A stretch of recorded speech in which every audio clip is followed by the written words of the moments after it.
ठीक अच्छे कौन कहे चाषी मान मुख्यतः दाबी कौन रही कहीं भाव राजरास्ता अवरोध करने जिलापाल कार्यालय घेराव आज चाषी मान मुख्यतः चारिटी दाबी थिला। प्रथम दाबी थिला जे तांकर टोकन आसी जाइले धान सब उठी पारुना बोली किंतु आम जेहेतु सब सोसाइटी को टार्गेट देचु धान उठुची किंतु जदि आगामी 5 दिन भितर जहाँ भी टोकन थी लैप्स कर तो सब धान आम 5 दिन भितर उठेदेबू और परवर्ती समय धान उठिब। द्वितीय दाबी थिला जे आमर धान किसी जाऊँगी डायरेक्ट मिल को बोली जहाँ से अभियोग करते आम कहली ना धान मिल को जीव ना पैक्स बा सोसाइटी प्रथम किणा हम सोसाइटी किणव परवर्ती कार्यक्रम सोसाइटी करेंगे। तृतीय दाबी थिला जे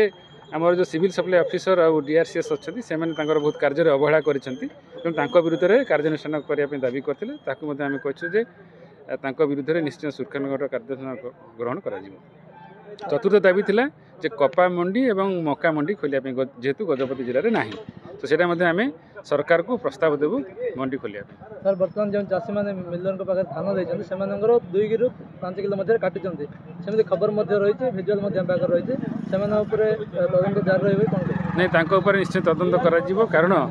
जदि धान सोसाइटी किणुची सोसाइटी काटो कि न काटो काटा कथा नहीं बट मुझे एग्जांपल हिसाब से सोसाइटी काटी था कि मिलर केमती काटो